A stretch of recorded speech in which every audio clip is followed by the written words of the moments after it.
Hello and welcome to episode 6 of the Frame and Sequence podcast. In this episode, I sit down with my friend John Cullen. John is a Canadian photographer currently based in Los Angeles. With a strong emphasis on storytelling, his editorial assignments have taken him all over the globe, covering a wide range of travel, food, and people. He is also a documentary and commercial director and moving into the TV landscape as well, with a few documentary-style series in development. In this episode, we chat about his start in photography and the magic of that first roll of film. He discusses how he got into the editorial world and then transitioned into directing docs and eventually commercials. He shares a few really great travel stories along the way, and I hope you enjoy. Thanks, John, for sitting down with me. I appreciate this. Oh, my pleasure. Thanks for doing this. You've got a great podcast going. Thank you. We've had some pretty incredible conversations about photography and life and such, and there's a lot I realize that I don't actually know about you that I thought this would be a perfect format to get into. Yes. How did you first get your start in photography? I was at university. It must have been, it was in the mid-90s. Or no, 1998. And I had this roommate, and he was a photographer. It was the last semester of school. And I had never thought about photography at all, but he had 3 cameras. He had an old Leica, he had a Canon, and then he had this old Pentax, Asahi Pentax, like kind of like a K1000. And I always found it fascinating because he'd, take pictures and there'd be film in the fridge, and it was always a little fascinating. And so he invited me to go out with him one day, and I grabbed a camera and he put a roll of Kodachrome in there, and we went to a junkyard outside of Halifax. Halifax is like a city in the east coast of Canada. And we just started taking pictures, and he showed me the kind of the basics and the aperture ring and the shutter speed, and I asked him a bunch of questions, and we took a bunch of pictures of old rusty things. Anyway, then it was Kodachrome, so you would have to send Kodachrome away, and it would get processed in New York, and then it would come back like a week later. So there was this whole period of like that week where I was super excited about, the second I put that thing up to my eye, I was like, whoa, this is super interesting. But I couldn't see the pictures for like a week until it came back. And this was in the summer, and he had this carousel. He had like this great projector. And what he would do before was wait till it was like 10 o'clock at night and it was dark. We had this big white wall in our crappy little apartment, and he would stack it up on some books and just flick through his pictures and just look at them big up on a wall, like all slide work, all chrome. And it was just really fun to do it and look at his work because he was super talented. So I was just like, are we going to do this with this like first roll? So we did. And like hook, line, and sinker, man. Like that was it for me. For me, it was like, I was like 21 at the time. I'd just gotten my degree in English, and it was always kind of preordained that I would be doing like journalism or writing, because that's what I had studied in school. And in like high school, I had some things published, and it was always like writing was where it was at for me. But the photography thing came in and just like hit me sideways. And I was so enthralled by it because it wasn't something that I was good at. It wasn't something that I had any sort of skill in. I had no visual literacy. I had nothing. I just picked up a camera. I thought the camera was cool. And then I just fell in love with it. And it was a challenge. So that's why I started getting obsessed. And like when I get into something, I can go pretty deep. So that was the initial spark. So it was a roommate with a Pentax. Yeah. Oh God. Yeah. I still have my Pentax Asahi. I think it's the ME Super. Really? Yeah. I still love that camera. You haven't shown it to me. Yeah. It was my dad's, and he gave it to me when I went to college. That was the first camera I ever shot with as well. Nice. And yeah, I mean, the magic of sending a roll off is special. It is. And it's like, maybe I'm jumping ahead a bit, but it's also like, it was also the grand fear as it became something that became a job where it's like you're sending your work into a lab, and the grand stress of back in the film days was, oh, please don't mess up the film. Please don't mess up the film. Don't scratch it. Don't you can never, you're basically, if you're controlling person, you're giving control over to this, faceless people in the back of a lab. So that was always the freaky part. But yeah, that anticipation, and I think that's probably what's driving a lot of the kind of film renaissance of now is people want that excitement. They don't want to just, take a shot with their iPhone and delete it, or take a shot with their digital camera and delete it, right? Right. It's not a way of working that really, that really syncs up well with how you got to be a professional these days, but it's romantic. For sure. Yeah, and I get that. I mean, there's something nice about it being process driven and a little more slows you down a little bit. You really have to make sure that exposure It does. is going to be nailed. And yeah, and you forget a lot of the things that you had to think about with, we talk about cameras a lot, and and there's a lot of film camera discussion. It definitely is a different process, and it's so much fun, and it's fun to go back, especially when things aren't riding on it as much as it was before. So did you ever have a formal mentor in photography, or you were just finding your own way? Well, I kind of found my way for the first while. I went back to Vancouver, which is where I'm from, and I had a job out of university that was in public relations. So it was like totally outside of what I was doing, and it was basically my life started at 5:00 because there was like a printing lab in Vancouver, and you could go in there and use the darkroom, develop film, make prints, and I was there every day, and probably to an annoying level for the people who work there. And I just, digested as much information that I could find. I had a Kodak field guide, so I kind of got myself to a certain level where I felt comfortable and competent, or I wouldn't say competent. I'd say comfortable that it was something that I was really, really deeply into. And then I decided that it would be smart to maybe get a little bit of formal training. So I decided to go down to school in Santa Barbara, which is no longer, it was called the Brooks Institute. And so I kind of enrolled there. I was really only in classes for a couple of months. It wasn't really for me. Like I felt like I needed a bunch more technical information and all this, like I was missing these links because I was teaching myself. And when I got there, I was, 24 years old. Everybody there was, 18, straight out of high school. They didn't really know if they wanted to do photography for a living. It was kind of a, they were dipping their toes in. And for me, it was like this is what I was going to do. There wasn't a choice about it, right? Like I was just going to do it. Right. So when I got a lot of great info there, but it was a very short period of time. But we went there and it was like 4x5 dip and dunk film stuff, which was, at that time, that was like the high level of technical shooting. And then, so after a couple of months, I was also Canadian in the States, and the exchange rate was terrible, so it was extremely expensive to be down there. And I decided to kind of work under the table as a assistant. So I met a couple of photographers who were down there, and I was basically just filing people's negatives and classifying people's slides, and these kind of 80s and early 90s commercial photographers who were really super interesting. So I just hung out in their studios, and they would pay me in food or lunch or $50 here and there, which was like a godsend. And then they started taking me out on some of their shoots as they realized that I could probably set up a light stand. And once I'd kind of gone down the path with that for a few months, it was like, okay, you know what, I'm learning so much more from these guys. Like even just like hearing them talk to their reps or hearing them talk to their first assistants, like just total sponge style, you just suck it all in. And I was like, this is a lot more me than, talking about creative processes in a classroom. So I kind of cut out of Brooks early, and I went back to Vancouver and I started assisting. I just kind of met up with some photographers who were actually all in the fashion world, which wasn't something that I was interested in personally so much, but I always saw like fashion work as something where the lighting, it was all about lighting. It was all about composition and you really kind of high-end beautiful stuff.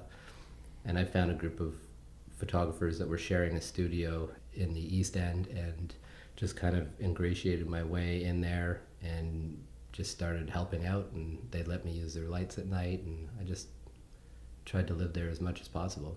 At that point, did you find that you were drawn to one more specific area within photography or not, or were you just still filling it all out?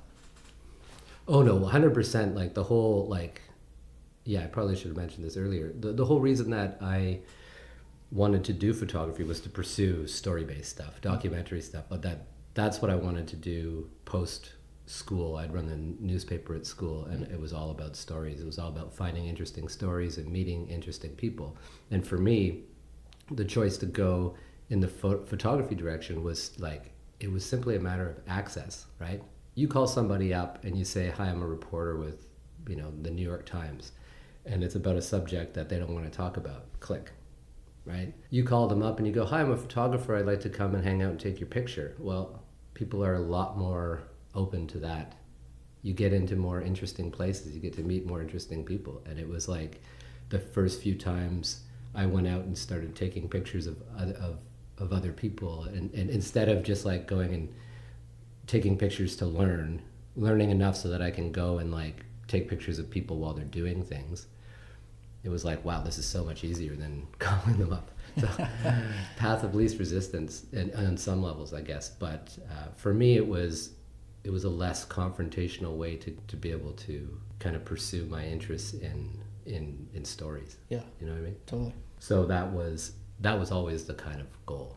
But I did see it also as something where, I've told this to a few of my friends before, I don't think I've told you, but when I have like one of the most kind of impressive fathers, you could have, and they were always extremely supportive. And when he knew that I really wanted to do this as a living, he sat me down at lunch. We used to meet, this is when he was still working, we used to meet for lunch like once every 2 weeks, and we go to like a little kind of diner place and sit down and have a quick lunch and then both go back to work. This one time we sat down and he like pulled out a folder, and it was a spreadsheet, because at that time I was like 21. He was doing my taxes, and he'd be like, okay, I know you want to do photography, but this is what it's going to cost for you. I don't know anything about photography, but I do know that it's going to cost, this is how much it costs for cell phones, and this is what you have to cover all this while you're taking pictures. You have to find a way to make it work. And that was like a huge moment where it was like, all right, that's fine. I'll just make that work. I'll just figure out a way to make it work. So there was always in the back of my mind this, I guess, pragmatism to what it is to take pictures for a living as well. Right. I think. I mean, I can be extremely unpragmatic too. But so I basically was like, okay, I got to figure out a way to make this work. So because I was hanging around with all these fashion photographers in Vancouver, they would do like model testing. So they would get access to, the modeling agencies, and they would have new people come into the agencies, and they'd farm them out to photographers to get new headshots and see if they'd work. And then for the people that were, maybe wanted to be models but weren't really models, mm-hmm. When you're starting out, that's who you get to photograph. So I would do model tests of people, and I was, honestly quite terrible at it. But it gave me a chance to like test lighting, right, and try different things that I would see that the photographers I was hanging around with, what they would do, and try my own way of doing things, and just sheer brute force attack, just volume of shooting, like the more people the better. Right. So there was that kind of practical side, although I knew I would never get involved in that world. I just felt like I should know how to do it, or at least to light things. For sure. Yeah.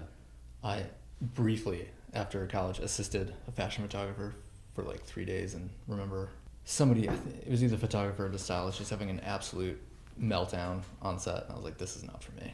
This world is so not for me. Yeah. Oh. There were, and it's funny because that was also the world where it kind of kicked me in the butt a little bit, where I knew that I had to leave Vancouver, because Vancouver is a wonderful place to live if maybe you're a lawyer or a doctor or something like that, like a good living. But in the creative community, it's especially back then, it was very small, and you're very limited. And I remember at the end of my kind of year that I had been there, one of the photographers I was assisting was shooting like a big campaign for a big campaign in relation to the size of the market, campaign for a shopping mall. And at the end of the shoot, the creative director from the shopping mall was like, oh, I haven't met you before. Maybe you can show me some of your work. And I was like, that was super cool that she would say that, but like I didn't have work to show. But then I thought about it a little bit more, and I was like, wow, if I've only been here assisting for a year, and maybe it's time for me to go and try myself in a bigger market and see if I could actually make it in a bigger market. I wasn't ready to shoot yet, basically. Right. Yeah. And that's what kind of that was one of the two catalysts of why I moved to Toronto. I knew that all the work in Canada comes out of Toronto. It's just that's where it all is. That's where the agencies are. That's where all the publication was, I guess, is and was. Right. So that was my big move. And there was this one guy. The story of why I moved there. I was assisting a bunch of different photographers, and there was a guy coming in from Toronto to shoot something in Vancouver. He's being flown in to do, like, back in the day, annual reports were like all the rage, right? Right. It's like Totally. it's like they'd spend so much money on annual reports, and I remember thinking, like, oh my gosh, imagine if I could shoot an annual report, for a big company. Was like kind of the dream job, because you could actually do some cool stuff for this style of photography that I was into. So this photographer, his name was Per Christensen. He came into town, and my job was to meet him at the hotel, take him to the shoot. It was for a bank, and he had to do a portrait of the CEO of the bank. So he came into town. I met him at the hotel in the lobby. He comes down. He kind of looks like you. He has that like blonde Teutonic kind of guy. He's I think he was Norwegian. Yeah.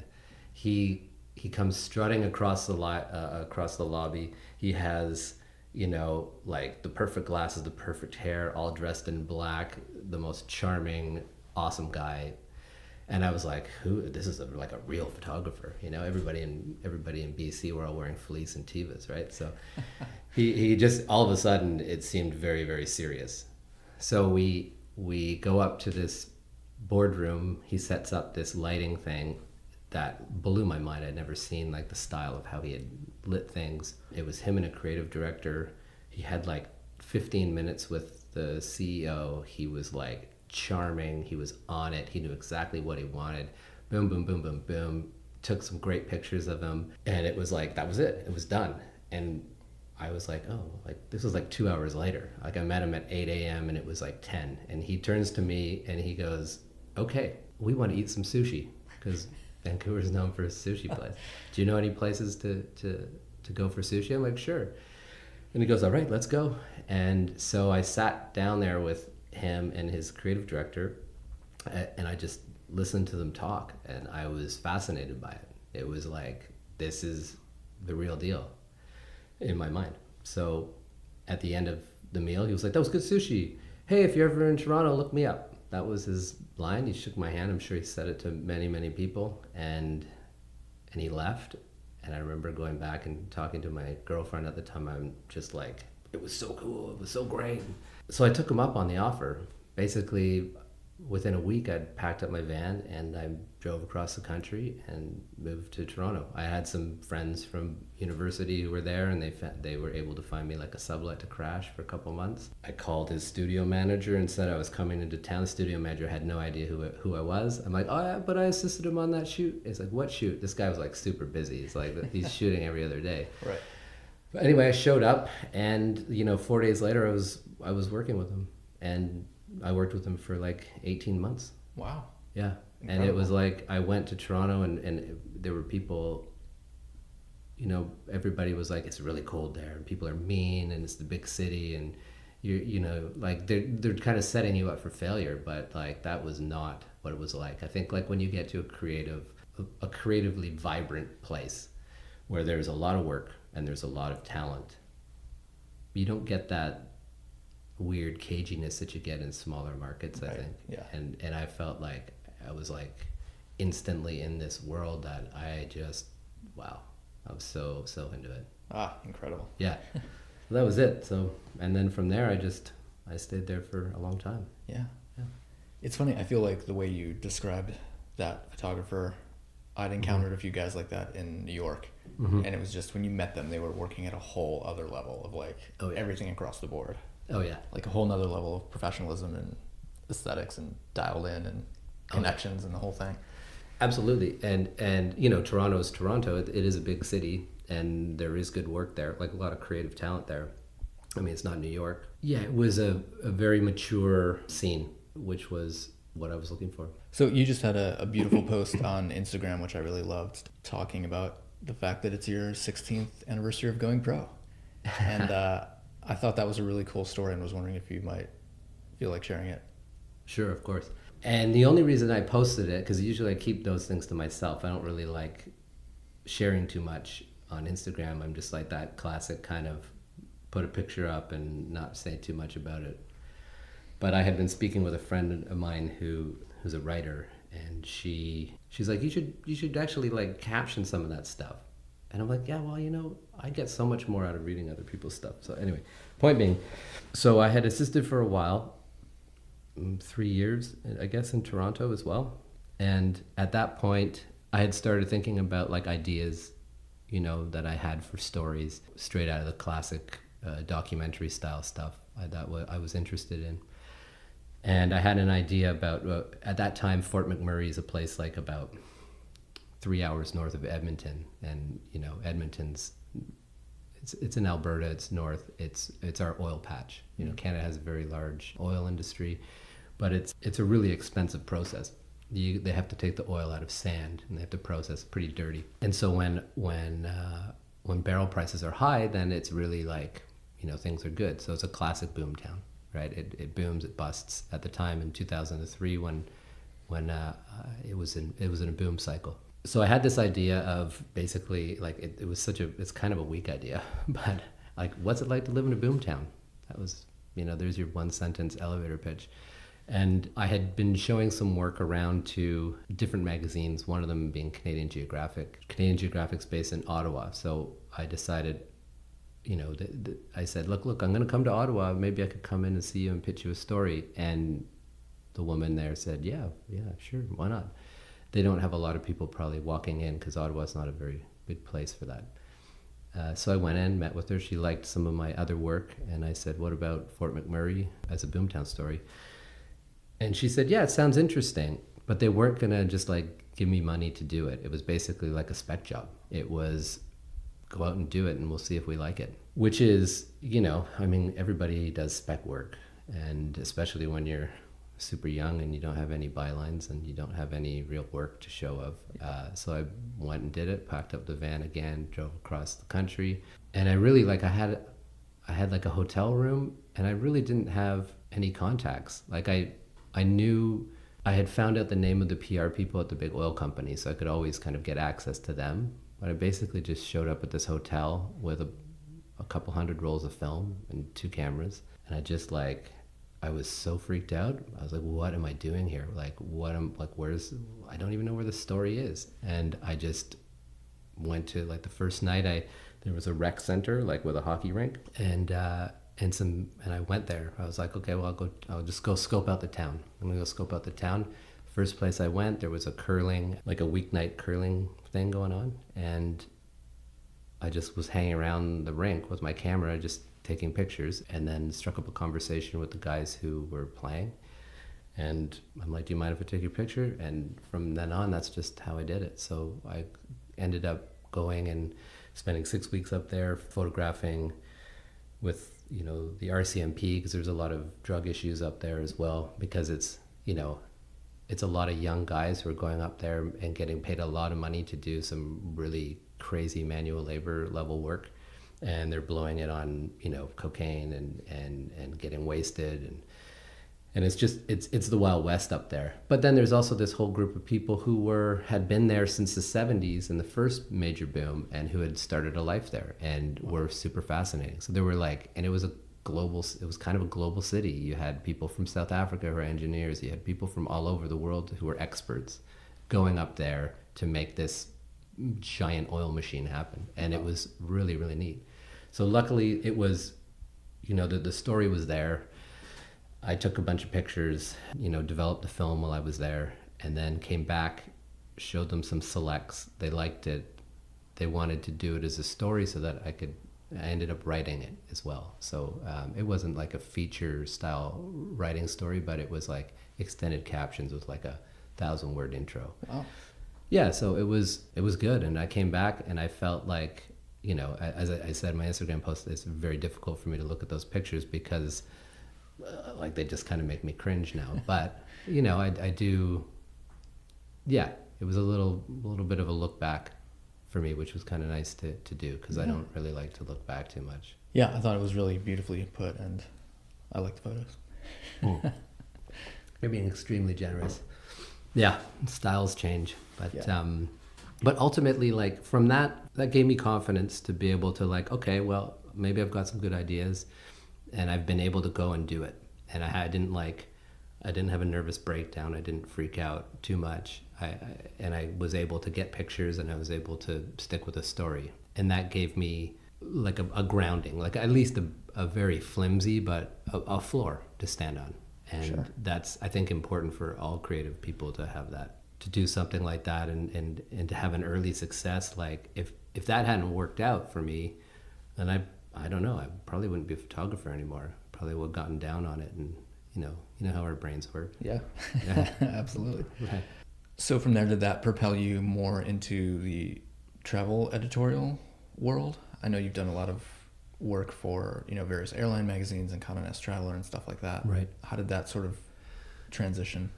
Well, it did. It took a while. I think I got my first travel assignment in 2008, like serious, like destination travel assignment, which I was like, through the moon, just over the moon about.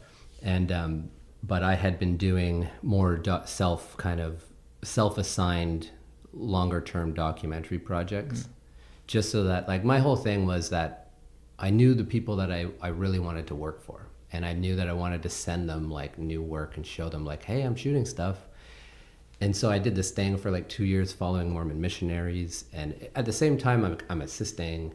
I'm trying to transition into getting some, a little bit of low-end advertising work and the odd like kind of one-off. I was shooting for newspapers. I was just trying everything. I didn't know, nobody had told me like that there's a path to do it. So I just like, oh, maybe the Globe and Mail let me shoot for them, and they did. Ultimately, the idea was to get fresh work in front of like the 6 or 7 people who I thought were the best, I guess, photo directors or art directors at different magazines that I like really wanted to shoot for. And so it was a combination of self-assigned work, getting the one-off shoots, and then assisting was the way I was paying the rent. But I definitely wanted to do travel work, and I had been sending my work to the Air Canada magazine, which is called En Route, for like 2 years. Never heard a word from them. I was like, oh, they must hate me, but I'm still going to send them some stuff. You have to. Like every 6 weeks, I'm going to send them stuff. I wouldn't even know if like, this is back in the day when you send like PDFs in an email, right? I guess you still do that now, but. And then like, it was about 2 years later, I remember it was a Friday. At this point I had a photo studio, and things had gone in a slightly different direction for me. And I get this weird phone call from Montreal, because that's where Air Canada is based, which is our kind of French sister city. And it's the photo director, Mirabelle. And she's like, hello, John. And I'm like, why are you calling me? She's like, we have an assignment in Costa Rica next week. Do you want to do it? It was like one of those, like, just like, there wasn't any like banter. It was, and I was like, yes, of course I do. Are you kidding me? Amazing. I didn't even ask what the project was, because I didn't care. It's like, you're going to send me to Costa Rica? Anyway, and that's kind of like how everybody wants to do travel work, because you get to go places. Same here. Like, right. That's kind of what it's all about. But the job was for me to follow a writer and his family as they did a story on doing a family vacation in eco lodges all throughout Costa Rica. So we went to these really nice places that were fascinating and just filled with wildlife. And I'm not a wildlife photographer. It wasn't like a long lens, sit there and take a picture of the pelicans, or, well, the pelicans are in Costa Rica. What are those birds with the macaws? Right. Yeah. It wasn't that kind of a gig. It was like a follow gig, which ultimately has been kind of what I've done a lot of since and before, is hear people doing things, go take some pictures, get some nice landscapes. And I didn't know what there wasn't a large brief from them. They just told me what the story was, and I was going to be there with the writer, so I figured I'd figure it out.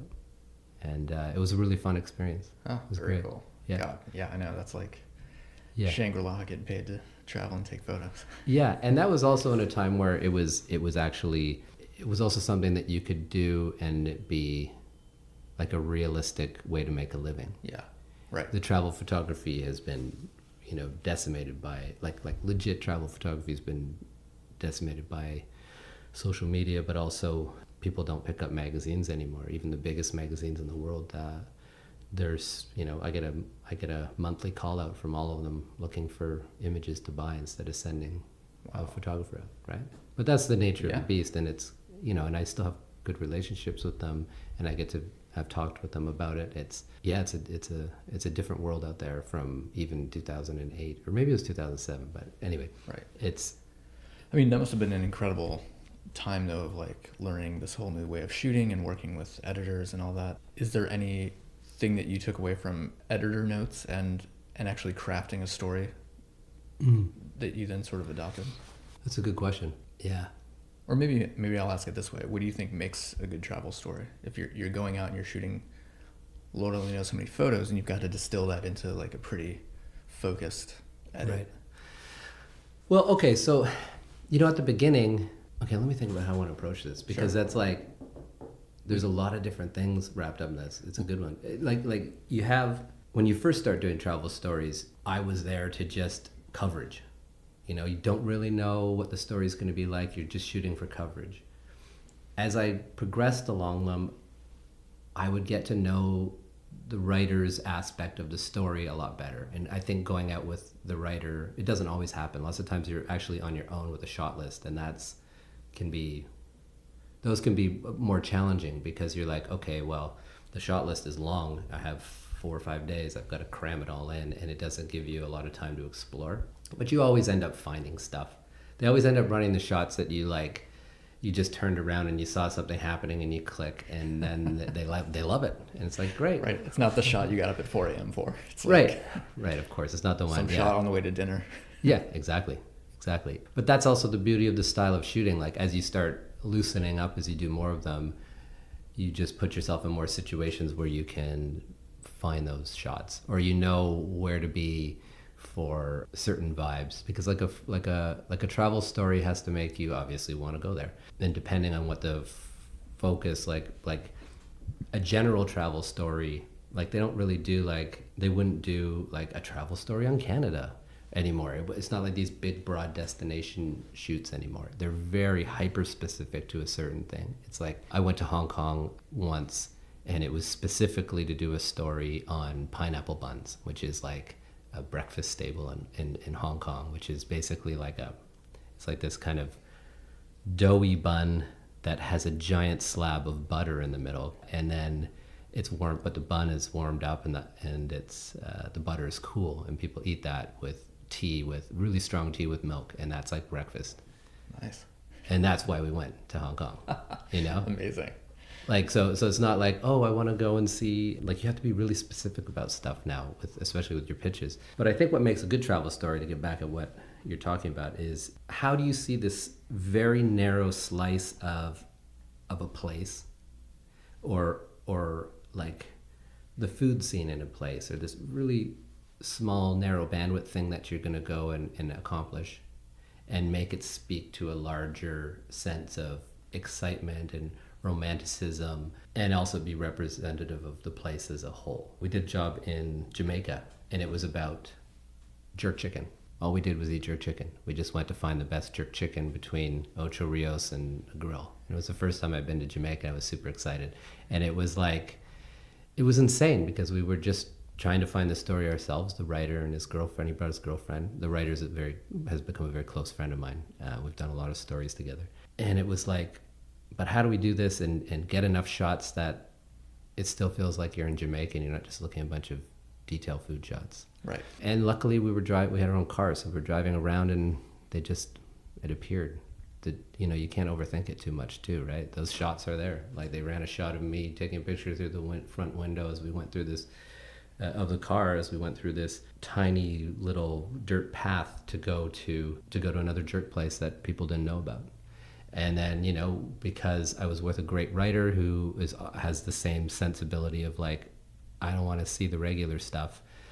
we ended up at the chef's mother-in-law's house up in the hills. You know, she had like giant roaches of monster joints that she would smoke. And like her son's climbing the tree and picking ackee out of the tree. And she cooked us fisherman's tea, which is like a classic kind of soup there, and like roasted fish and all this stuff. Him and she and the chef, and it was like, we're in your home.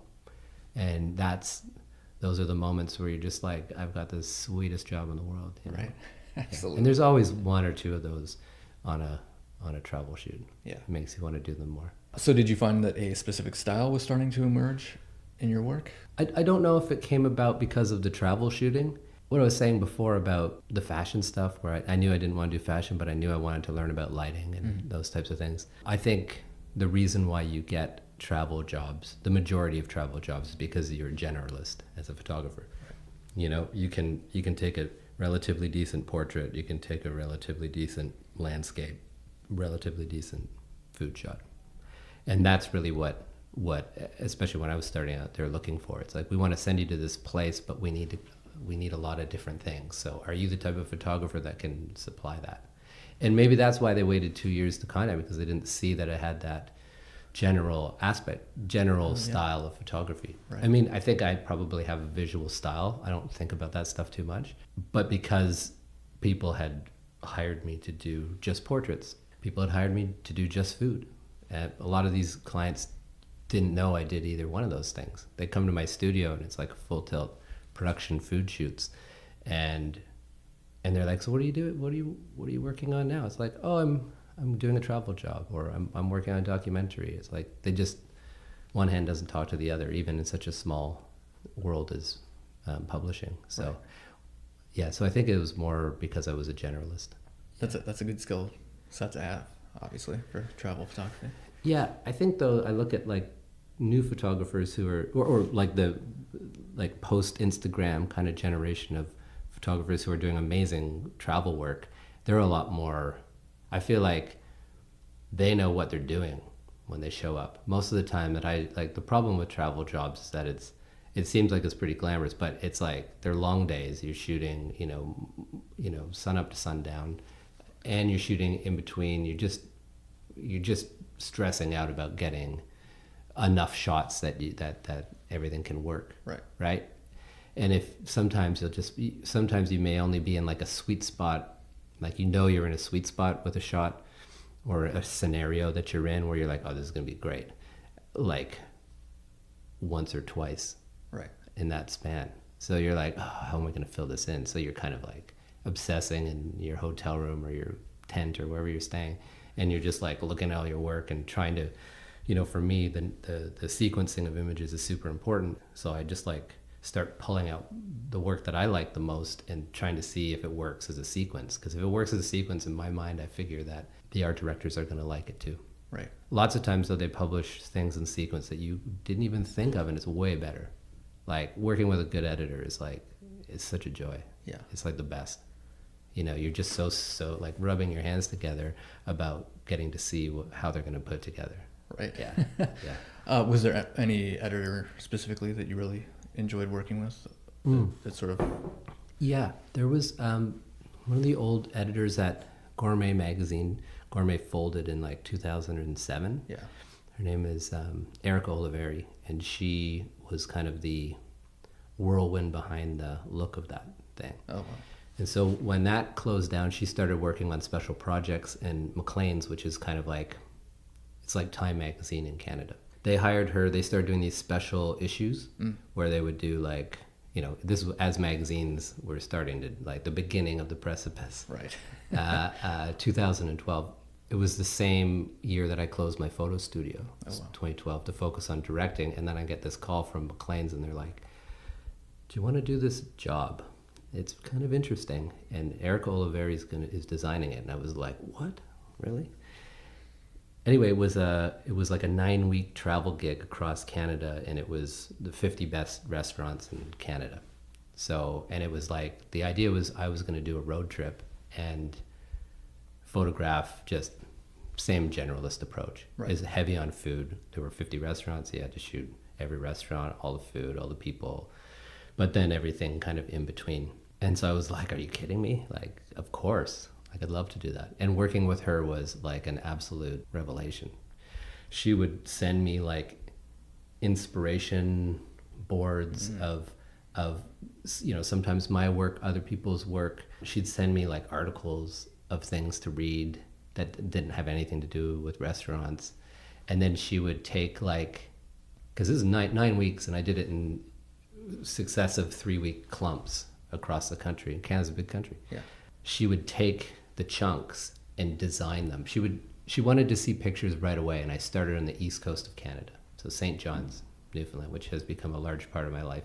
And it was like, by the time I finished shooting that out for like 2 or 3 days, I sent her files, and she had laid a bunch of stuff out because she wanted to get a feeling of what this thing would look like, and then sending it back to me. And I remember like getting it when I hit the next province, and I was like, oh my God, this is going to be so cool. Because she was taking stuff that was like, I was sending her everything. There's some editors you don't send everything to. There's some editors you send, like, you have full confidence in. Right. So she was pulling shots that were like overexposed misfires and like just plunking them in, and these, it was so cool. So working with her was great. Like, I can barely contain my smile. So I know that you've had a somewhat food-focused I did, yeah. career, especially within the travel stuff. Is there any fun food-centric story? I mean, I know you've done an aperitivo story in Bologna, and Right. all sorts of things in Spain, and Yeah. Well, you're. I mean, you and I talk about your love for Italy is just a little bit more than mine, just a tiny bit more. maybe a little. Yeah. The Bologna story was, I did it for Condé Nast, and it was my first ever job for them. It was at a time when I was myself and my ex-wife were thinking about spending more time in Europe, and so I was like, okay, well, I got to start finding some work out of Europe. So I was in London, and I went to go see them, and it was just like a timing thing. I walked in, I met them, they were super nice, and the commissioning editor was like, oh, we actually have a story in Bologna if you want to go. And I was like, yeah, I'll go for sure. And it was great because I had an assistant. Usually I don't have assistants for that because I don't speak Italian, but he did. The brief was aperitivo, from 5 to 7 or 4 to 7, depending on what part of town you're in. People go out for drinks. And so we basically just went to aperitivo bars and took pictures and went to certain restaurants where they had the traditional Bolognese food, tortellini and brodo and stuff like that. And it was a lot of fun. That was also one of those jobs where there is a shot list. Yeah. It's a big publication. They don't mess around. And that sounds like my dream job. Yes. That assignment right there. Yeah, it was fun. And the best part about that job was that we went to this one place. The first place we went to, there was a woman from Brussels who was sitting beside us as we tried to shoot the interior of this, and she was like, oh, what are you doing? And gave her I'm here, I'm a Canadian here to do this, gave her the brief. And she was like, oh, well, that's really cool, you should also check out these places. That's part of the real key to a good travel story, is that, like, doesn't matter what's on your shot list, some things you just know that will never happen, won't make a good picture. It's like every single person you meet, it's like, where should I go next? Right. Where should I go next? Where should I go next? And I say it, 15 times a day, no doubt. And anyway, this woman was super cool. And she was like, oh, I'll take you there, or I'll meet you there. And she ended up hanging out with us for like 3 of the days. And I was like, I had complimented on her nails, because she had these really kind of crazy nails. And she was like, oh, thanks. And she had really nice hands. So I was like, hey, do you mind holding that wine glass there? And I take the picture. So I totally used her as a hand model. Perfect. But she was fine with it because, we had a little bit of a budget to be able to get our aperitivos paid for. So very nice. it was great. And lots of times you have those types of encounters where it's like, the real place you should go is blah, blah, blah, blah, blah. Can you think of any jobs that had a particularly challenging story or particularly funny story from the travel work? Yeah, I mean, there's definitely always challenges. I mean, there's also some pretty funny stuff. We did a job in Lyon, which is, one of the greatest towns I've ever been in France, for sure. And I was with Adam Goldner, who's the writer who I work with a lot, and he is fully French. And we had this, so the whole story in Lyon is about bouchons. So bouchons are basically mom and pop, like old people kind of restaurants where they serve classic French dishes. Yeah. Like super classic stuff. This is like, Lyon is the heart of French cooking. It's the epicenter of kind of world cooking if you talk to chefs. Yeah. So we were there basically going to these like run by one person with a little bit of help shops and having dinner. And we went to this one place that shall remain nameless. And we walked in. It must have been like 7:00 at night. Place is completely empty. Walk in. Adam says in French, "We'd like to sit down and have dinner." And they look at us like we've, murdered somebody. And and she's like, "Well, but no, do you have a reservation?" And we look around at this completely empty room. It's just the two of them standing at the front. And Adam's politely like, "No, we don't have a reservation. We were hoping we could just walk in and have a table." And I'm sorry, there are no tables available. And Adam's like, "Well, certainly there's a table available. The place is empty." And they're like, "No, you cannot without a reservation." And I'm sitting there, my kind of first instinct is like, "All right, let's just go somewhere else." And Adam's like, "Is it possible for me to make a reservation?" And then the woman opens the book. She goes, "I'll check." She opens the book. She looks and she goes, "Yes, I think we can fit you in at 7:30, which is half an hour from now." So he was like, "We'll take that reservation." And we walk out the door and we basically stand out in front of this place for the next half hour. We walk around the block, just killing time for half an hour. Adam really, really, really wanted to eat at this place because they had a certain, I forget what dish it was, but a certain dish that he needed to try. So we go in, open the door, same, completely empty, same two people. And Adam goes, "Hi." And they pretend that they had never seen us before. And Adam looks at them and says, "We have a reservation for 7:30. And they're like, "Oh, right this way." Amazing. Yeah, it was like, I love that. It was fun. It was funny. It was, you get these types of weird experiences, but like that's the joy of doing it. That's why you do it. Absolutely. You're not going to get paid a lot of money to do it. So you may as well have fun. Yeah, that's a great one. Yeah. Yeah. Lyon's a great place to visit though. Yeah. Yeah. I know that also too, we've talked about how your food photography has directly led to some of even more niche interest within the food realm. Is that you just sort of following your things? I know you're very into Japanese teas and soba noodles, but also like tinned fish from, Spain or Portugal and all these sort of like almost subcultures within food. Was that something that you cultivated, or did you get interested in that off of assignments? Oh yeah, for sure. Off of assignments. I'm not like personally, I know, I'm really not totally into the food world so much. Because when I started doing food photography, it was not cool. Food wasn't as saturated as it is now. Yeah. It was very like, oh, food photography. My whole thing, like, I'd have assistants come into the studio and they'd be like, "I really want to do food photography," or "I think I want to do food photography." And I'd always say, "Well, that's great, but like, it's kind of the bottom level. You can make food look pretty good and not be a super talented photographer. You can make food look amazing if you're a super talented photographer, but there's so much need for it."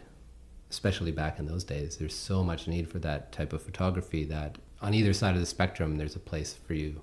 It could probably get frustrating a bit. It was weird because like I did a lot of recipe type photography for magazines. In the back of your magazine, you've got 10 pages of recipes and you shoot a bunch of nicely styled stuff and all very studio lit. And I really, really, truly enjoy that. Like, it was fun, but it becomes repetitive at some point. And that's why I closed the studio down to focus on, I was moving into directing at the time, but to focus on a little bit more of the more exciting stuff. Like, I did a job once in Spain with a chef who was starting to import a lot of the canned food that's really popular in Spain, canned fishes and stuff like that, like high-end canned fishes into Toronto. And I had never eaten that. Like, I had sardines like everybody else, but right.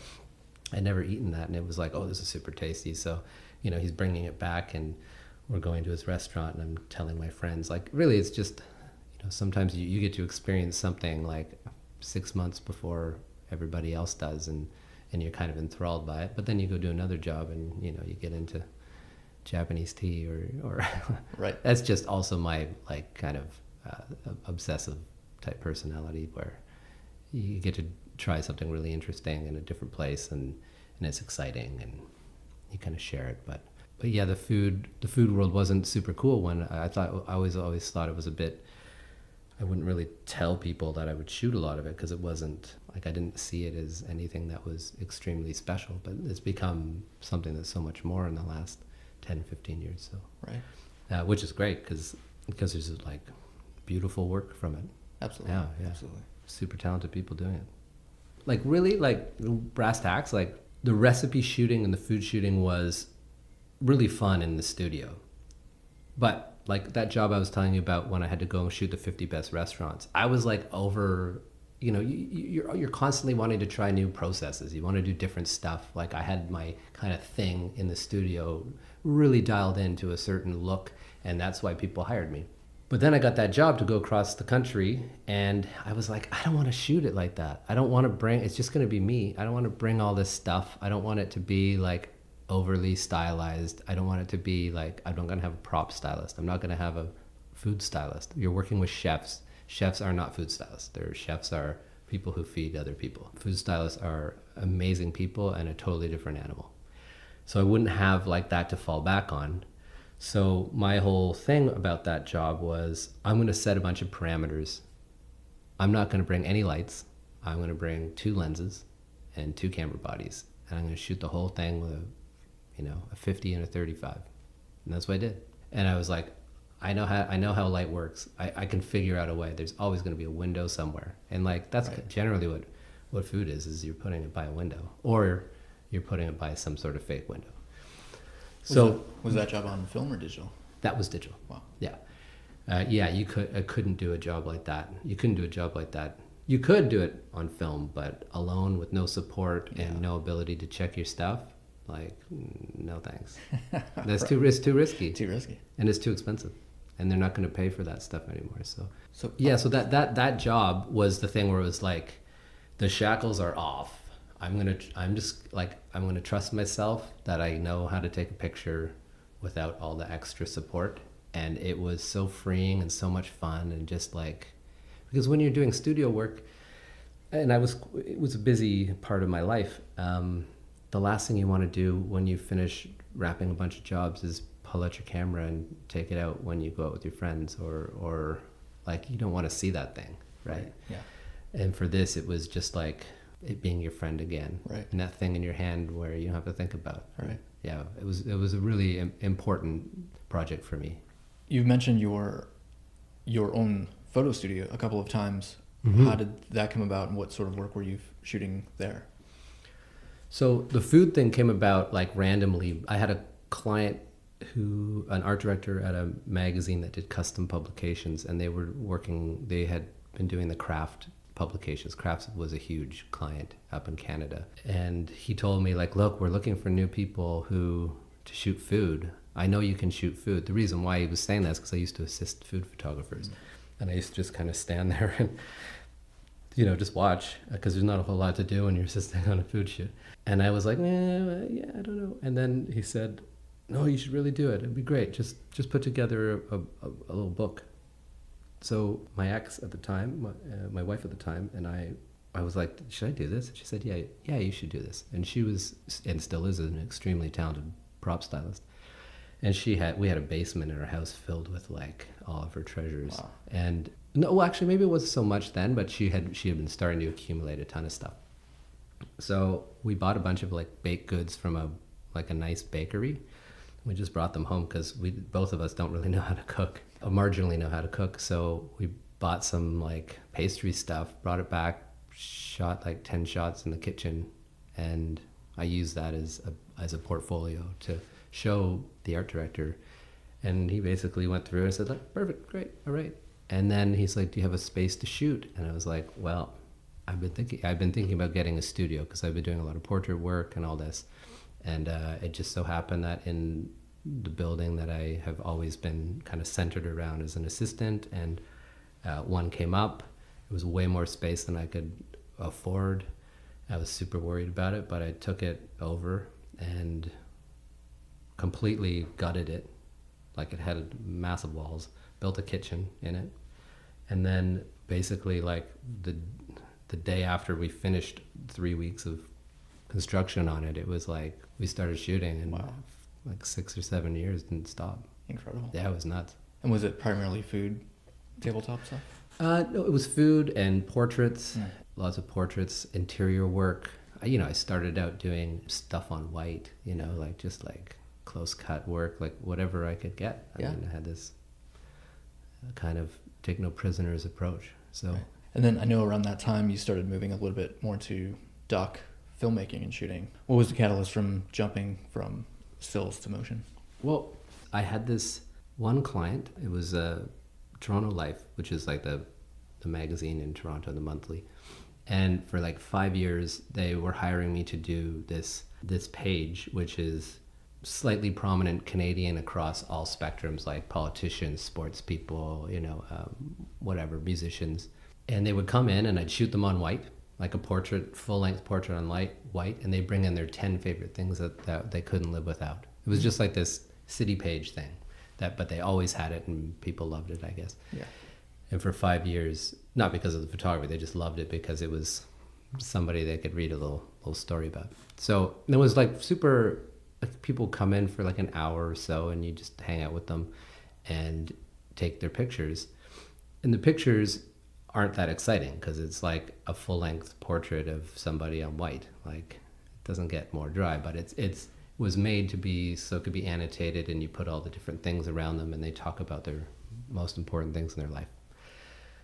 But it was really fun because you'd have these people who come in and, we had like the ex-Governor General of Canada come in, people that we would never meet. I would never meet in passing or in real life, sports people who I didn't know anything about their sport.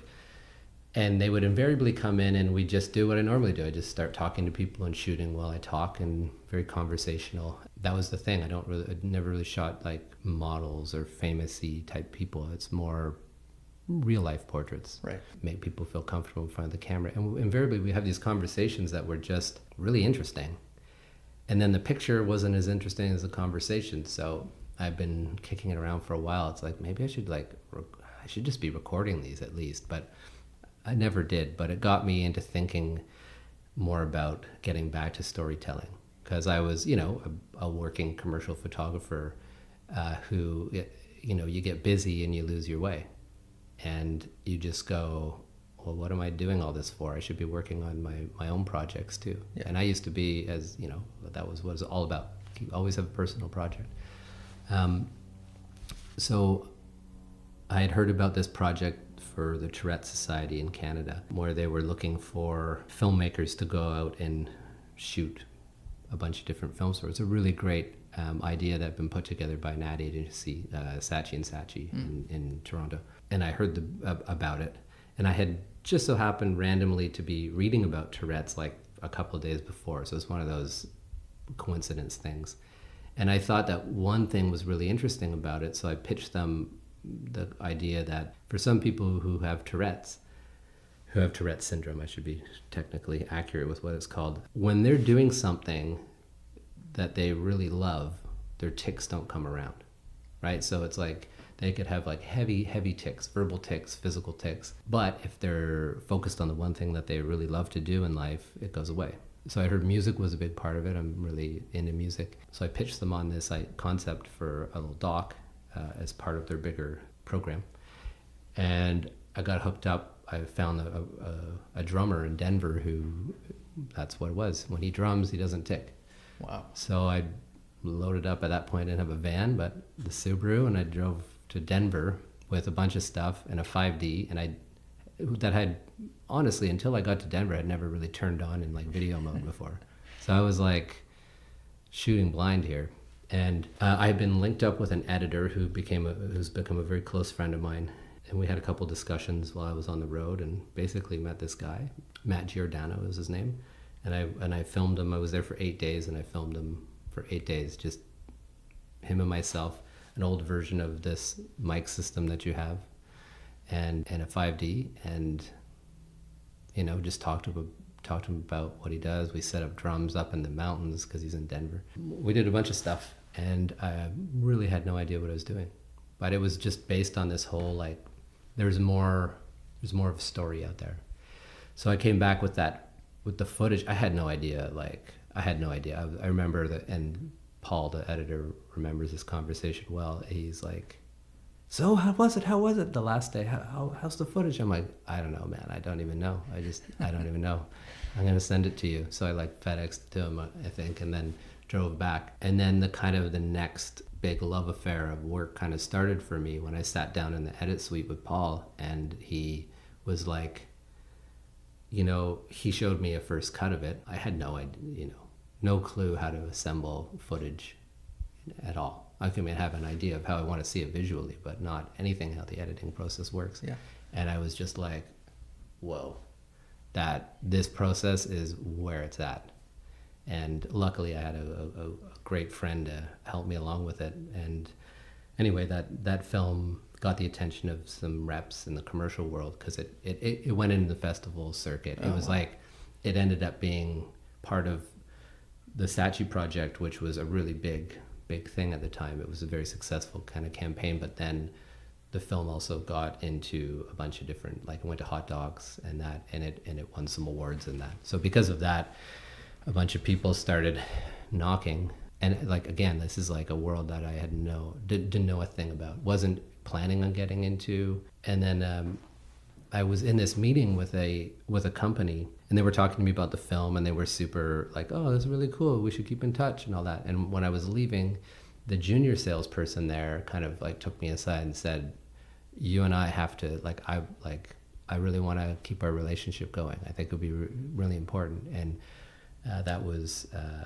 I guess, about 8 or 9 years ago, and and that's Tasha, who's my main EP, so has been with me forever, and I've been with her. Yeah, it was. I just kind of, I just got picked out of the barrel of, like, there are a ton of talented people out there who aren't getting a shot, and I lucked out because I had a film that did well, and then I was able to translate it into commercials, which was something that I was not expecting to do at all. I just wanted to do docs, but. And I got into kind of doing docu-style commercials, which has led me here. That's how I probably met you. Yeah, I think so. Wow, that's incredible. Yeah. Yeah, see, I didn't know that story about you. I mean, I think it's probably the culmination of continually making stuff, working on personal projects and specs and following interests and putting something out there. It's easy to look back in hindsight and be like, yeah, well, it makes sense. I mean, but there's a certain amount of planning for your career, and there's a certain amount of being ready to accept a certain amount of risk in your career, right? Yeah. Torching your photo career and closing your studio when you're busy isn't really a good plan. You know what I mean? Right. Like, it's not the greatest plan. There was overlap. I had made that film. The film had been successful. I saw that there was a different tunnel on which to follow. Right. So it wasn't like it was, it was still calculated, but you do have to be able to accept some risk for sure, and to try stuff, and also to fail. I mean, I've made a couple of starts at other docs that haven't worked out. I made a second one that I really enjoyed and was great, and as well did that circuit. But I think I just, nobody wants to live a life of regrets, right? You don't want to. Yeah. You don't want to look back and be like, oh, I should have done this, I should have done that. That's like my biggest fear in life. So I just choose not to look back and feel that way. I think that's a good policy. Yeah. I hope so. So now, seeing the landscape having changed dramatically from when you first started, are you phasing out photo stuff more in favor of directing and doc stuff? Do you still keep one foot in the photo world? Yeah, I definitely keep one foot in the photo world still. It's not, I don't really keep it in as a, like, part of the business plan foot. Do you know what I mean? Yeah. It's more of like, there have been, I still do a few assignments a year. I just love getting out and shooting. It's just so much fun. Okay, so you get, like, super busy trying to make a living at something. And as you get super busy, you realize that you're kind of straying from the core of what it is that you started in the first place for. And for me, it was like stories. And then I use a doc, a different form of storytelling, which got me into the commercial world. And the commercial world has been great for me and amazing. And like, I wouldn't change it for the world. But, I've shot a lot of, you shoot a lot of commercials for money, and it gets you away once again from Storytown. So I was asked by one of my closest friends to do a cookbook up in St. John's, Newfoundland. He's a chef. He's his name's Jeremy Charles. He's an incredible chef. He's an incredible human being. And he asked myself and Adam Gollner, the writing partner, if we wanted to shoot a cookbook with him. And this story was, we were sitting at one of his restaurants having a pint, and he said, "You guys ever heard of Fiden?" And we were like, "Yeah." He goes, "Well, they've been asking me for like 6 months to do a cookbook." We're like, "What?" He said, "Do you guys want to do a cookbook with me?" And we're like, you haven't, like, have you responded to them? Have you told them you want to do a cookbook? He's like, "Well, I've just been waiting." And he's the classic, he just wants to cook, and he just wants to hunt, and he wants to fish. And I had always said that I would never do a cookbook because they just weren't really interesting to me. And I've been asked a lot, and it just would never felt right. So when he said, I said, like, absolutely. So it was been a 2-year project of basically me going to Newfoundland over and over and over again to shoot the book. And so that was it comes out in May, and it's been a really amazing process. And it was basically, they left us, they never came up. They were super nice to deal with, but they never came up. They gave me some technical guidelines about how big the book is and what the page size is and what they generally look for, like no napkins, no cutlery, plate with food, because it's not like a cookbook, because you can't make the food that Jeremy Charles makes. Like it's very kind of higher end stuff, but it's a monograph. So it's like, this is my work on a plate concept. So that was really interesting. But then also, we went moose hunting. We went to some of the most remote parts of Labrador. We traveled all around the province as well to fill in the book, because this is where he gets he only cooks with the food from the island. Wow. So that was a project that I'm just like, just to be done, because it was a lot of work. Yeah. But I'm happy with the results, and Very he's cool. happy, which matters the most. Yeah. Biden's happy. Do you still pitch travel stories, or is that phase kind totally. of? Yeah. I just went to Japan in November on a story pitch. Yeah. Nice. Yeah. I can't. Even though it's sometimes pitching is like beating your head against a wall. It's like I can't get it. Yeah. I can't get it out of my system. I always have some like, oh, this will be cool. And then, a month later, maybe it won't be as cool, or you've thought about it, you're like, that's actually kind of a crappy pitch. But yeah, I still send stuff out to the people that I work with editorially and keep in touch with them because it's an important part of who I am. Yeah. Yeah. And it's a great way to work. Absolutely. Yeah. For anyone who might be younger and thinking of getting into that world, do you feel like that door is closed, or is there a way to still get in?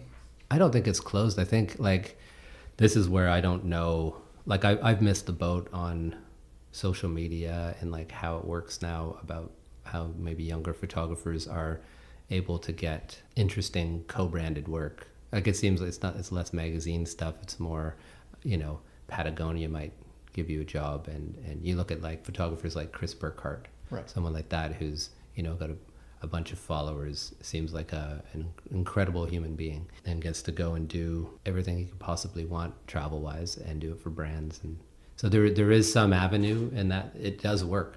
I've never pursued it. I have no idea about it. But I think that if you want to be, I don't even know if it applies to be a generalist anymore. For someone like me, it's like I'm not looking, I've never really been out like looking for new work. I'm just kind of keeping my regular group of people who I have a great working relationship with together. What would I say? Maybe, let me ask you this. Do you think having a portfolio is still a thing, or is it now more send me your Instagram feed? Well, that's interesting. I've heard some people, I've been talking to some friends, and they've been talking about how they're going back to portfolios and having this like person to person thing. Much like before you press roll on it, we were talking about how much we both love this medium, right? Right. The faster the sound clips are, the more the need and the yearn is for an actual discussion, right? Right, sure. And, I have an e-reader, but I also have a bunch of books, and I only bring the e-reader when I have to go somewhere where I can't bring a bunch of stuff with me. I'd rather pick up the book. And I feel like that connection between people, I mean, art directors don't have any time, or photo directors don't have any time to sit down with you anymore. So they'll know you because they're looking at your Instagram page, and they're looking at your, probably less so now, your websites. But yeah, there was like a good 6-7 years there where you would just, like, printing a portfolio was such a waste of money and such a waste of your time, because you get all obsessive about your prints, and it would, it's a real process to go through putting together new portfolios. But now I hear people are like, that's what they're doing, which I think is super cool. Like, I love that. I love that whole sitting down with someone and talking to them, because they might be looking, like, for me, most of the work that I would get, you sit down, you'd show people your book, and they're looking through it. They're photo directors. They see thousands of images a day. They're blazing through your stuff. They're more interested about, what are you working on now? And it's a chance to have that conversation. And if you don't have that personal project, like the whole reason I got into I showed a bunch of work to this Claire Vandermeer. She was like the kind of the kingpin of photography in Toronto, and she's just she's helped the careers of so many people, mine included. And when I first sat down with her, she just kind of breezed through my work and was like, what are you working on now? And I'm like, well, I'm working on this Mormon missionary project. She was like, I want to hear about that. She's like, you got great work, just keep doing what you're doing, but tell me about this Mormon missionary stuff, right? And It was that's the conversation. It's not necessarily, it's just making that connection with people. Having projects that you're passionate about, that you're working on at all times, is like the key. It doesn't matter what it is. You might just want to go and take pictures of BMW emblems on a car hood if you want. I mean, who knows what it is, but you should be doing it. Right, absolutely. I mean, I'm super fascinated by the fact that people are going back to print portfolios a bit. Like, I do think that, I mean, we're just so inundated with digital images, and when you're on the scroll, like, you can't take in an image properly, really. I mean, there's something magic about a print in front of you. Right. That is a different way of experiencing a photograph. Yeah, this is one thing I wanted to talk about, because I've never really done any printing, because I've never had like a gallery show or anything like that. Because it's not, I mean, I'm just not that, I just don't have that kind of work, I guess. But when this cookbook rolls out, we're doing a show in St. John's of kind of landscape work from the book. And so I've been going back and forth about printing it. So there's like 12 large scale prints. Wow. And I've never done it. So I'm like, it's like super worried about it. Technically, like, what are they going to look like? How are they going to stand up? So I'm actually I should get them Monday, the test strips from the actual prints. Oh, that's exciting. And I'm super excited to see it. The gallery owner who's putting this on is actually the mother-in-law of Jeremy. So it's like, St. John's is a small place. But she has an incredible, there's kind of only one gallery in town, but she has some really great artists in there. And so her take on those pictures was really great. It was like the same as my first time ever working with a gallerist, and she's like, she thought, these are really strong, these should be the ones. This is the approach. And I was like, great, like, thank you. I didn't have to like. It was a great approach, but at the same time, we're still looking at the pictures on a screen in thumbnail format, a little bit bigger than you would on Instagram. And I think that like what we all see on our screens, and I scroll just as much as everybody else, it's like what works in a small square or small rectangle, like a 3-inch image. You're looking at thumbnails, right? Yeah. You don't have the ability to click on it and it pop up in a bigger window like you would if you were working on your big computer. And it changes the dynamic of what is interesting to people. So like photography in my mind has gotten a lot more graphic and a lot more composition heavy and a lot more light and shadow, which is super, super cool. Like there's beautiful work, but made by those constraints of, it doesn't look good in a small format, right? Yeah, which is super interesting, because one of my drawing teachers, he teaches an entertainment arts track at Art Center, and he has his students just do tons of thumbnails to understand composition and making a strong graphic statement in a thumbnail with pencils or quick Photoshop painting. Yeah. So I have noticed that trend as well, that like the graphic statement of an image is much stronger than it was. Oh yeah. And color is so much more important now, because your canvas now is everything that comes before and after too, right? Oh yeah. So like like the sunset rose look of last year or whatever, and then all the night shot stuff that's happening that's recycled this year. You kind of go through it and you're like, these are all the same, like really, really great tones, like amazing tones. But then if you're off that, if you're not part of that game, it comes in through the scroll and you're like, what's that? What's that heinous stuff? I do get sick of seeing the same rose tinted stuff, and I do get sick of seeing the same fogged out nighttime shots. And I get, we all get sick of it. But then that propels it. It's just the cycles are faster. It propels people to go and try different stuff. And it's like the last few years, like the work on Instagram is just, or the people post, because it's not work on Instagram. They're going out and taking those pictures, and maybe they're making prints. Maybe they're putting on their websites. I'm seeing it on Instagram. And that visual literacy is just like through the roof. Through the roof, for sure. Yeah, like fast. Yeah. Amazing. But what I want to wrap that around back towards is the, as we were looking, I was looking at the pictures with Christina at the gallery. We're looking at the thumbnails. I'm like, but that shot's going to be, I think that shot's going to be nice big. But I don't know, because I've never printed anything large. And she's looking at it, she's like, oh yeah, that'll be nice big, because it has this totally skewed sense of human scale. And I'm just really excited to see some big pictures, again. Yeah, it's really funny that it's been 20 plus years since the days of the Kodak carousel, looking at slides on your old apartment wall, to a big print now. Yeah, dude. 1998. Crazy. How long is that? Is that 20 years? Yeah. Yeah, it's 21 years. Yeah. Yeah. That carousel, like I think about that all the time. That whole process. I've gone and looked at, because he had a carousel. It actually wasn't a carousel. It was a straight line Leica carousel. It's like one of those ones. It was super nice. I've looked at them online on eBay. I wonder if I should get one of those. But I don't have any slides. I mean, right. Do I go and start shooting, like, they've brought some of those film stocks back, so I don't know. We'll see. Not sweet Kodachrome, though. No, that's not coming back. Just a few more things to sure. ask you. I mean, since you travel so much, and I love travel, do you have a kit now that's sort of your pared down travel photo kit? Not really. I mean, like, you and I talk about gear a lot when we're having our breakfast together. Get obsessive. Yeah, we get obsessive about it. I've always had a form of a rangefinder, like a Leica, with me since the beginning, and I shoot with it a fair amount.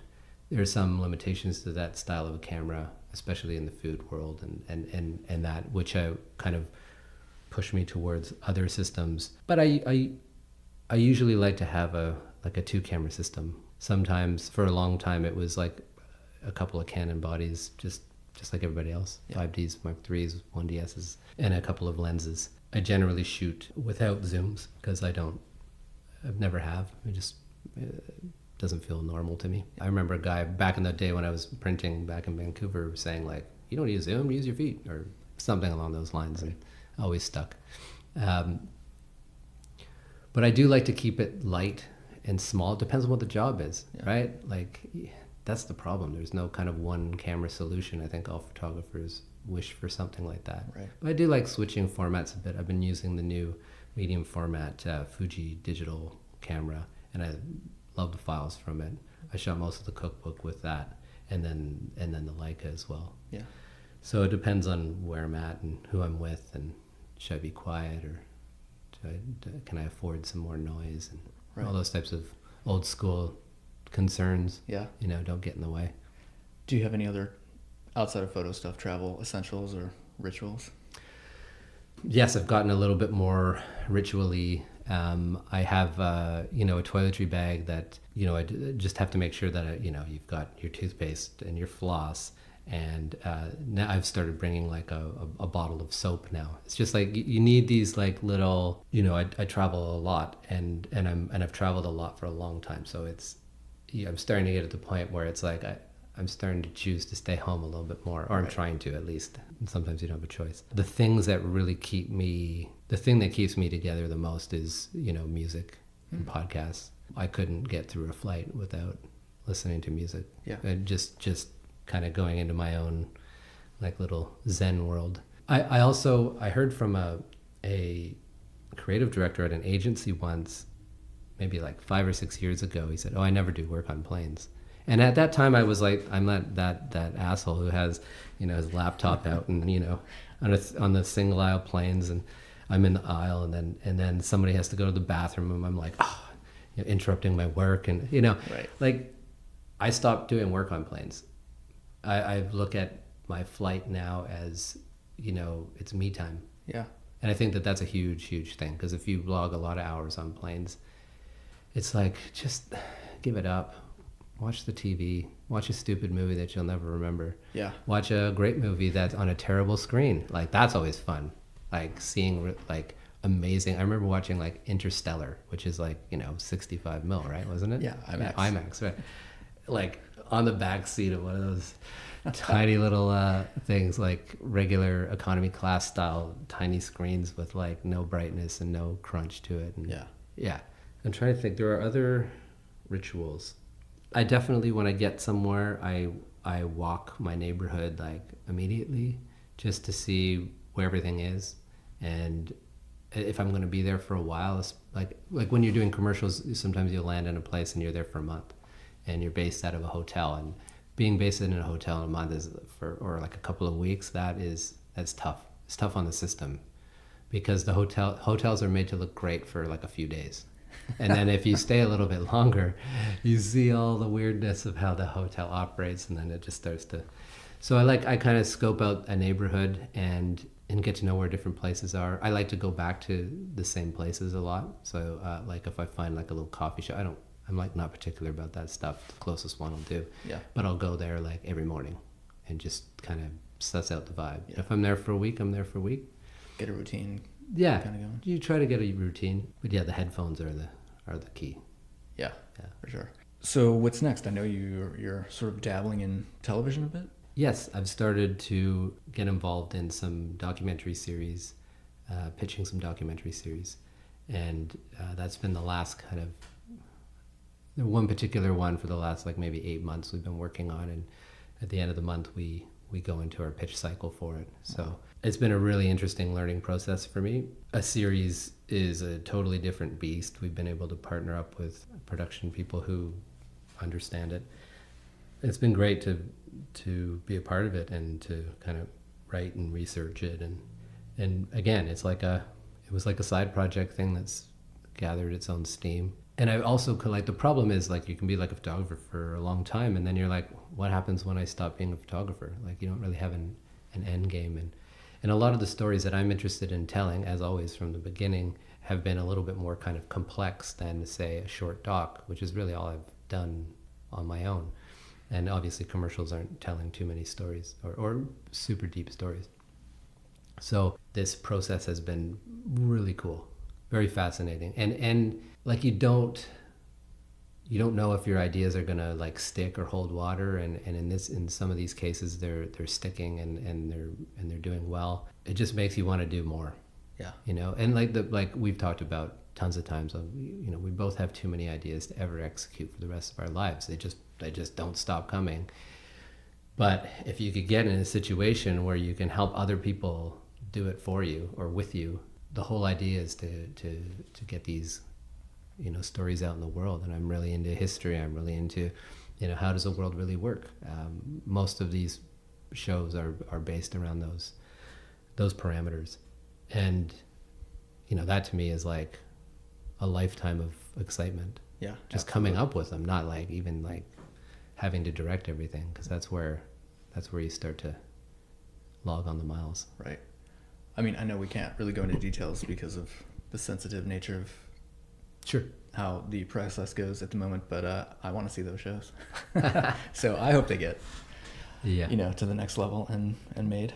Well, we'll know soon enough. But yeah, like I think when you're on the outside, because I mean, and I still am on the outside, but you look at Los Angeles as a place where it's like, it feels like there's a lot of bodies buried. It's like there's this wasteland of like anybody who's ever like pushed themselves and tried really hard and had the greatest script and is the greatest writer and is the greatest photographer or is the best actress or actor, and they're just bodies on the way into LA that are just littering the side of the road. And I think that it's it's super daunting to kind of, especially as a Canadian, to come in here and not really know what it's like to swim in a shark tank like this. But again, it was like the same thing with going to Toronto, where it's big Toronto, and then you get there and everybody's super nice. And here it's been exactly the same. Yeah. People don't care where you come from. If you've got an idea and it's a good idea, then like they're in. You know, we've been lucky. We've been lucky to be able to kind of fast track a little bit more than most. But it's also from, knowing how to pitch things, knowing how to write stuff up. We did a lot of work to put into trying to get partners here. But yeah, that's really what it comes down to. And once you get in there and then you start talking with them, and we're all people with ideas, like how do we develop it together? It feels very collaborative here, which I'm like super interested in. Like what we've talked about, God, how many things have we talked about? Right. Just like kicking around ideas. It's and it's not like we're worried where, you're going to take an idea and like run with it like something you would in like a small market. It's just like, make it happen. Yeah. Make it happen. And that's why I'm here. Yeah, I mean, it's a fun puzzle to kind of figure out. It's like an arms race for content. You know what I mean? There's so many places. Mm-hmm. We're still in that sweet spot of technology where everybody's trying to do streaming. There's so many different places where you can get your media from, where you can get your stories from. Right. And obviously that's going to consolidate, just like the magazines consolidated, and the advertising agencies are consolidating at an alarming rate. So it's all gonna kind of crush in on itself a bit. But right now is the time to, if you have an idea and you have a story and you know how to put it together, like they're taking all comers. They need it. They need it, and they need it, and they know they need it. Yeah. So it's a pretty good time. Well, speaking of which, I know you have to get back to work on a pitch, and I do as well, but I really thank you for sitting down with me, and I always enjoy our conversations. The pleasure's mine, man. Thank you for doing this. I think I love the stories that you're putting together of other people, and yeah, it's been really fun. Cool. The ramble is real. Indeed. All right. Thanks, John.